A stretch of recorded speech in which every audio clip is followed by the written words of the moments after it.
طالبان نے اسے گورنروں جیسا ان کے ساتھ پروٹوکول کیا، ان کا سلوک کیا، بہتر ان کو اچھے طریقے سے پروٹوکول دیا، اور انہوں نے طالبان کے باقاعدہ جو تقریب تھی اسے خطاب کرتے ہوئے کہا کہ ہم افغانستان کے اندر امن چاہتے ہیں، اس لیے میں نے ہتھیار ڈالے ہیں، اور افغان طالبان سے امید ہے کہ وہ اتحاد اور اتفاق کے ساتھ افغانستان کے اندر امن قائم کریں گے۔ ناظرین کرام، اسماعیل خان کے حوالے سے خبر سامنے آ رہی ہے کہ یہ ایران چلا گیا ہے، اور ایران سے ہرات کے جو طالبان کے کمانڈر ہیں، گورنر ہیں، ڈپٹی گورنر، انہوں نے تصدیق کر دی ہے کہ اسماعیل خان ہرات گیا ہے۔ اب یہ مقصد واضح نہیں ہو پا رہا کہ ہرات سے یہ ایران گیا کیوں ہے، کیا واپس یہ دوبارہ ہرات آئے گا یا نہیں آئے گا۔ ناظرین کرام، واضح بات تو یہ ہے کہ جو جمعیت اسلامی ہے جس کے عطا نور ہیں، یہ بھی ان کا بھی تعلق اسی سے تھا، اور صلاح الدین ربانی اور ان کے جو دیگر دوست ہیں جیسے کہ جنرل دوستم وغیرہ، وہ چونکہ ملک کے اندر نہیں ہیں تو شاید ہو سکتا ہے یہ ایران کے اندر ایران سے دیگر ملکوں میں جائیں اور پھر ان کے ساتھ ملاقاتیں کریں، یا ان کو بھی یہ یقین دہانی کرائیں کہ وہ واپس افغانستان کے اندر آ جائیں، طالبان انہیں ضمانت دیں گے، طالبان انہیں تحفظ دیں گے۔ تو شاید یہ بات ممکن ہے کہ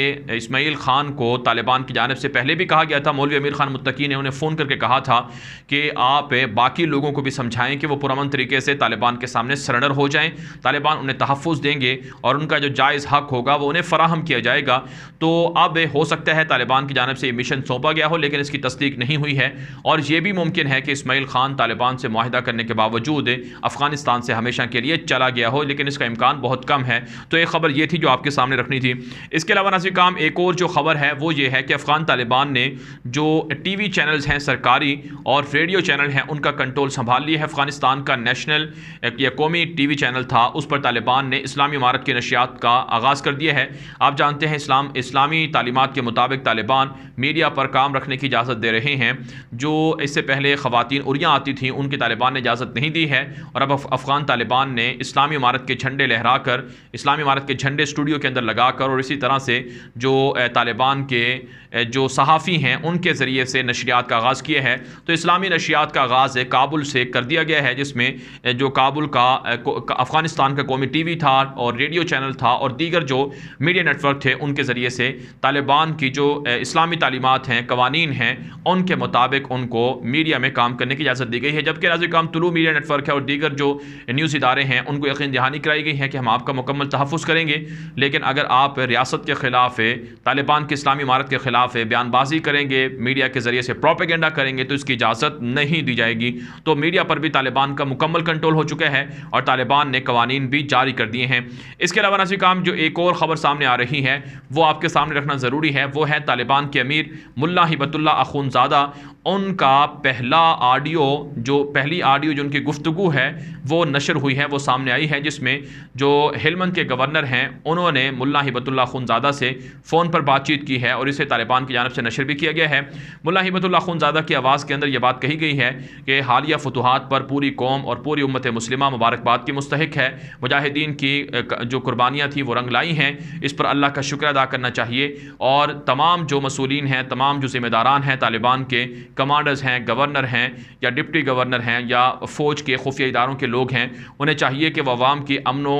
امان کے لیے، عوام کو سہولت دینے کے لیے، عوام کو ہر طرح سے اطمینان دلانے کے لیے پورا زور لگائیں اور پوری طاقت استعمال کریں۔ ملا ہبت اللہ اخونزادہ نے کہا ہے کہ طالبان کی اسلامی امارت ایک آئیڈیل حکومت ہونی چاہیے، لوگ طالبان کے رویوں سے خوش ہوں، لوگوں کو امن ملے، لوگوں کو سکون ملے، لوگ اپنی تجارت کر سکیں، کاروبار کر سکیں اور جاب کر سکیں، نوکریاں کر سکیں، کسی پر کوئی ظلم نہیں ہونا چاہیے، مجاہدین پر کوئی انگلی نہ اٹھائے، اس طرح کا سلوک کرنا ہے۔ تو یہ اس گفتگو کے اندر بات کہی گئی ہے، اور ناظرین کرام، امکان یہ ظاہر کیا جا رہا ہے کہ طالبان کے امیر ملا ہبت اللہ اخونزادہ، طالبان کے آرمی چیف ملا محمد یعقوب اور طالبان کے جو سیاسی قائدین ہیں، جس میں ملا شہاب الدین ہیں، ملا عبدالغنی برادر ہیں، ملا عبدالسلام حنفی ہیں، ملا عبدالسلام ضعیف ہیں، سہیل شاہین ہیں، ڈاکٹر نعیم وردک ہیں اور مولانا شیخ عبدالعزیز ہیں، اور اس کے علاوہ دیگر جو ان کے قائدین ہیں وہ ضرور کابل کے اندر آئیں گے، اور کابل کے اندر عملاً جب مکمل طریقے سے انہیں اطمینان ہو جائے گا کہ ہر جگہ پر ان کے طالبان موجود ہیں، تو اس وقت وہ منظر عام پر آئیں گے اور عملاً اسلامی امارت کا آغاز کریں گے۔ ہمارے پاس جو رپورٹس آ رہی ہیں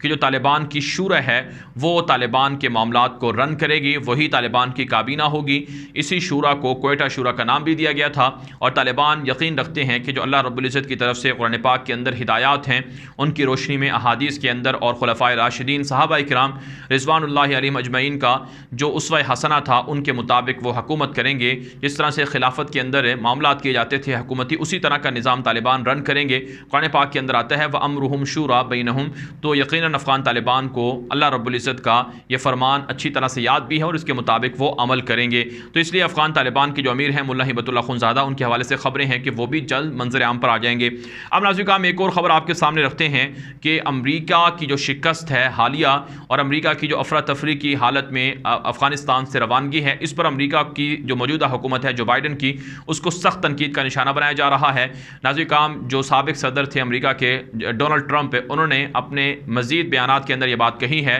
کہ جو بائیڈن فیل ہو گیا ہے اور انہوں نے بدترین رسوا کن وہاں سے انخلا کیے ہے اور طالبان کے سامنے بے بس ہو کر رہا ہے، لہٰذا جو بائیڈن کو مستعفی ہونا چاہیے۔ جس وقت میں ویڈیو ریکارڈ کر رہا ہوں اس کے کچھ گھنٹے کے بعد امریکی صدر جو بائیڈن کی جانب سے ایک پریس کانفرنس بھی کرنے کا اعلان کیا گیا ہے، وہ بھی آپ کے سامنے میں رکھوں گا۔ لیکن بہرحال اتنی بات ہے کہ افغانستان کے حوالے سے امریکہ کے اندر بہت اختلافات پائے جا رہے ہیں، جو بائیڈن سے استعفے کا مطالبہ کیا جا رہا ہے۔ اور اس کے علاوہ ناظرین ایک خبر اور آپ کو دی جاتے ہیں کہ امریکہ کے جو سیکرٹری خارجہ ہیں انٹونی بلنکن، ان کے ساتھ جو روس کے جو سیکرٹری خارجہ ہیں یا روس کے جو وزیر خارجہ ہیں جن کا نام سرگئی لاروف ہے، ان کی فون پر بات چیت ہوئی ہے۔ روسی وزیر خارجہ نے امریکہ کے وزیر خارجہ کو کہا ہے کہ مزید حالات کو خراب کرنے سے بہتر ہے کہ افغان طالبان کے ساتھ کوآپریٹ کیا جائے، تعاون کیا جائے اور دنیا کی تمام طاقتیں طالبان کی اسلامی حکومت کو قبول کر لیں، ایکسیپٹ کر لیں، تاکہ افغانستان کے اندر حالات مزید خراب نہ ہوں، بہتر ہوں، دنیا کے اندر امن ہو سکے۔ تو اس سے ناظرین خبریں ہیں کہ چائنا، رشیا اور اسی طرح سے ترکی، پاکستان، ایران اور ملیشیا، انڈونیشیا اور گلف کی ریاستیں یہ طالبان کی اسلامی امارت کو تسلیم کریں گی اور امریکہ اور یورپ کے ممالک بھی اس کے مقابلے میں بالآخر مجبور ہو کر گھٹنے ٹیکیں گے اور طالبان کی اسلامی حکومت کو تسلیم کر لیں گے۔ اقوام متحدہ کے جو سیکرٹری ہیں، جنرل سیکرٹری، ان کی جانب سے بھی جو تازہ بیان سامنے آیا ہے اس میں انہوں نے یہی کہا ہے کہ عالمی قوانین کی طالبان پاسداری کریں اور طالبان جو انسانی حقوق ہیں ان کا بھی تحفظ کریں اور یقین دہانی کرائیں کہ کسی بھی طرح سے لوگوں پر ظلم نہ ہو اور ایسی حکومت ہونی چاہیے جس میں تمام دھڑے شامل ہوں۔ تو اس لیے ناظرین یہ حالات ہیں افغانستان کے، جس سے آپ کو اندازہ ہو گیا ہوگا کہ افغانستان کے اندر امن آ رہا ہے، افغانستان مطمئن ہو رہا ہے اور افغانستان کے اندر سکون آ رہا ہے اور افغانستان کے اندر جو جنگ تھی وہ ختم ہو رہی ہے اور یہ قضیہ اب ختم ہو رہا ہے۔ جنگ کی وجہ سے جو لوگوں کو مشکلات تھیں وہ ختم ہو رہی ہیں اور امید یہ ہے، توقع یہ ہے کہ اللہ رب العزت کی طرف سے دیگر مسلمان جو مظلوم ہیں، چاہے وہ کشمیر کے اندر ہوں، برما کے اندر ہوں، بھارت کے اندر ہوں یا پھر عراق کے اندر ہوں، فلسطین کے اندر ہوں، شام کے اندر ہوں، یمن کے اندر ہوں، لیبیا کے اندر ہوں، جہاں کہیں مسلمانوں پر ظلم ہو رہا ہے، اللہ رب العزت کی طرف سے انہیں بھی نصرت ملے گی اور اسلام کا عروج ہوگا۔ اور اب سے یعنی طالبان کی اسلامی امارت کے آغاز ہی سے دراصل اسلام کا آغاز ہو رہا ہے، اسلام کا عروج شروع ہو رہا ہے۔ تو اس لیے ناظرین اس کے لیے اپنا تعاون کرنا چاہیے ہم سب کو اور ہم سب کو اس کے لیے دعائیں بھی کرنی چاہیے۔ بہرحال ناظرین مزید خبروں کے لیے آپ ہمارے ٹویٹر اکاؤنٹ غلام نبی مدنی کو لازمی فالو کریں، وہاں پر بھی آپ کو اپڈیٹس ملتی رہیں گی، تصویریں، ویڈیوز وغیرہ بھی وہاں پر اپلوڈ ہوتی ہیں، تو اسے لازمی فالو کر لیں۔ اب تک کے لیے اتنا ہی، اجازت دیجیے، اللہ حافظ۔